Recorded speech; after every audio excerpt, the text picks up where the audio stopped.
এই মেয়েটি ৭২ ফুট পানির নিচে আটকা পড়ে গেছে। তার শরীরের উপর বিশাল বড় একটা পাথর পড়েছে। তার বড় বোন তাকে অনেক চেষ্টা করেও পাথরের নিচ থেকে আর বের করতে পারে না। তবে মাত্র ঘন্টাখানেক আগেই তারা দুই বোন সমুদ্রে সাঁতার কাটতে এসেছিল। প্রায় ২০ ফিট পানির নিচে তারা সামুদ্রিক সৌন্দর্য উপভোগ করতে থাকে। যখন তারা উপরে উঠে আসবে আর ঠিক তখন সেখানে তারা অনেক সুন্দর সুন্দর ডলফিন দেখতে পায়। সেজন্য তারা এত কাছ থেকে ডলফিন দেখার লোভ সামলাতে পারে না। কিন্তু কিছুক্ষণ পরেই ডলফিনগুলো কেন যেন ভয়ে পালিয়ে যায়, আর এরপরেই কয়েকটা পাথর পানির ভেতরে এসে পড়ে। তারা দুই বোন তো তখন কিছুই জানে না আসলে উপরে কি হচ্ছে, কিন্তু সমুদ্রের তলদেশে তারা ভূমিকম্প অনুভব করে। তাই জলদি করে তারা উপরে উঠে আসতে চায়। কিন্তু এর কিছুক্ষণ পরেই বড় একটা পাথর এসে তার ছোট বোনের উপরে পড়ে, আর চোখের পলকেই তার ছোট বোন পানির গভীরে পাথরে চাপা পড়ে তলিয়ে যায়।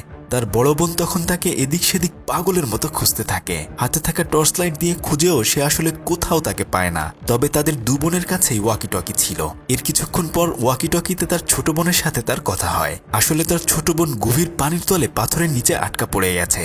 সে তখন তার বোনকে বলতে থাকে, তোমার হাতে থাকা টর্চ লাইটটি দিয়ে উপরের দিকে মারো, যেন আমি তোমাকে একটু দেখতে পাই। কিন্তু তার ছোট বোন তাকে তখন বলে যে, আপু, আমি ৭২ ফুট পানির নিচে চলে এসেছি, তাই চাইলেও এখান থেকে টর্চ লাইট মারলে তুমি কোনো ধরনের আলো দেখতে পাবে না। সর্বনাশ! তার বড় বোন ২২ ফুট পানির নিচে রয়েছে, কিন্তু অন্যদিকে তার ছোট বোন এখনো তার থেকে আরো ৫০ ফিট নিচে পানির তলে রয়েছে। তবে এভাবে দুই বোন যদি প্যানিক হয়ে যায় তাহলে তারা দুজনেই মারা পড়বে, কেননা তাদের অক্সিজেন অতি দ্রুত শেষ হয়ে যাবে। সেজন্য তার বড় বোন নিজেকে শান্ত করে পানির নিচে তার ছোট বোনকে খোঁজার জন্য চলে যায়। কিন্তু পানির নিচে তো আর পরিচিত কোনো রাস্তা নেই। সেজন্য সে বুদ্ধি করে ওখানে পাথরের গায়ে রশি বেঁধে রাখে, যেন পরবর্তীতে তারা এখান দিয়েই আবার উপরে উঠে আসতে পারে। এরপর সে তার ছোট্ট বোনকে বাঁচানোর জন্য এক একটা পাথর পাড়ি দিয়ে নিচে যেতে শুরু করে। অনেক খোঁজাখুঁজির পর সে তার বোনকে খুঁজে পায়। তবে তারা এখন দুজনেই ৭২ ফুট পানির নিচে রয়েছে। তার বড় বোন আস্তে আস্তে করে এক এক করে পাথরগুলো সরাতে শুরু করে, কিন্তু তার ছোট বোনের শরীরের উপর এখন অনেক বড় একটা পাথর পড়ে রয়েছে। এই পাথরটা খুব সহজে সে আর সরাতে পারে না, কেননা পানির নিচে আসলে পানির উপরের মতো এমন শক্তি পাওয়া যায় না। সে তখন ওই বড় পাথরটি সরানোর জন্য অনেক চেষ্টা করতে থাকে, কিন্তু তাদের দুর্ভাগ্য, আসলে কিছুই করার ছিল না। কেননা ওই বড় পাথর সরানোর জন্য সে অনেক বেশি শক্তি ক্ষয় করে ফেলে, আর সেজন্য তার অক্সিজেন অনেকটাই কমে যায়। তখন তার ছোট বোন তাকে বলে, এভাবে যদি তুমি তোমার সমস্ত অক্সিজেন শেষ করে ফেলো তাহলে তুমিও আমার সাথে এখানেই মারা পড়বে। এর চেয়ে বরং তুমি বাকি অক্সিজেনটুকু নিয়ে পানির উপরে চলে যাও, আর উপরে রাখা যে অক্সিজেন সিলিন্ডার রয়েছে সেগুলো নিয়ে আবার আমার কাছে এসে আমাকে নিয়ে যেও। তার বড় বোন তখন ছোট বোনকে পানির নিচে রেখে অতি দ্রুত উপরে চলে আসে।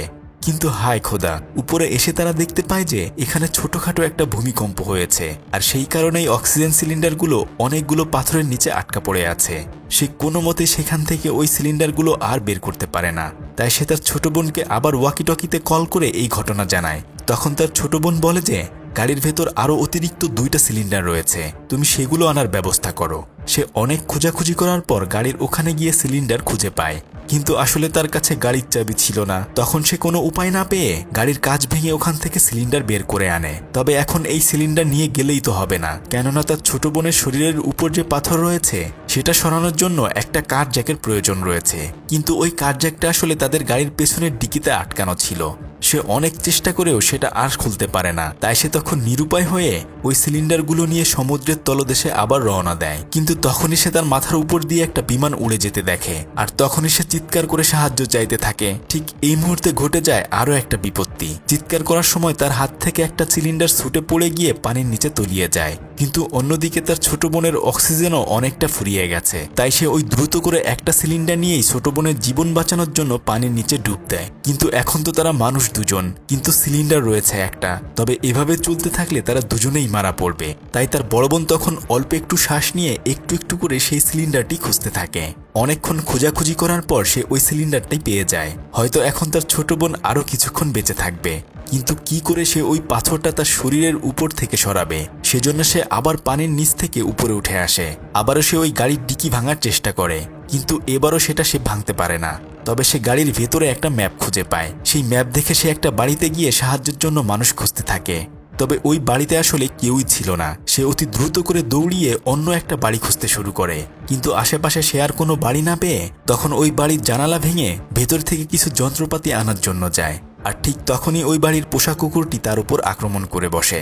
এখন সে নিরুপায় হয়ে একটা ছুরি দিয়ে কুকুরটিকে আঘাত করে ফেলে।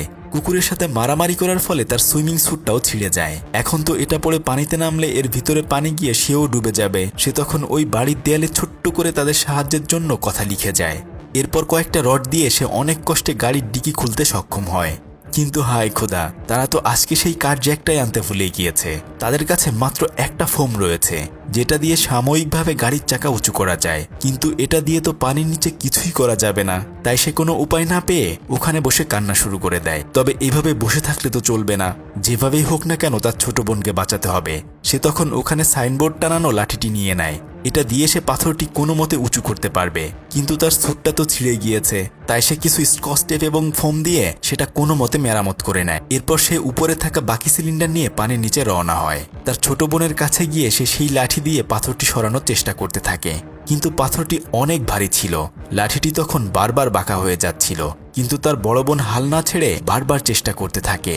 সে একটু পাথরটা উঁচু করার সাথে সাথে সেই লাঠিটাও ভেঙে যায়। অনেকক্ষণ পানির নিচে থাকার কারণে আসলে তাদের অক্সিজেন প্রায় শেষ হয়ে যাচ্ছিল। তখন তার ছোট বোন তাকে বলতে থাকে, আপু তুমি আমাকে এখানে রেখেই চলে যাও।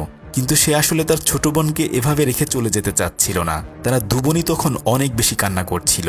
তার ছোট বোন তার মৃত্যু প্রায় মেনে নিয়েছে। কেমন একটা শ্বাসরুদ্ধকর পরিবেশ, তাই না?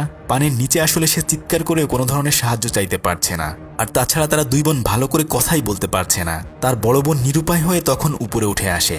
সে তখন অনেক বেশি কান্না করছিল, আর তার নাক দিয়েও রক্ত বের হতে শুরু করে। তবে সে কোনোভাবেই চাইছিল না তার চোখের সামনে তার ছোট্ট বোন এভাবে মারা যাক। তাই সে তখন বুদ্ধি করে সেই পাম্পিং ফোম এবং একটা ব্যাগ সাথে করে নিয়ে পানির নিচে রওনা হয়। শেষবারের মতো সে আবার চেষ্টা করতে চায়।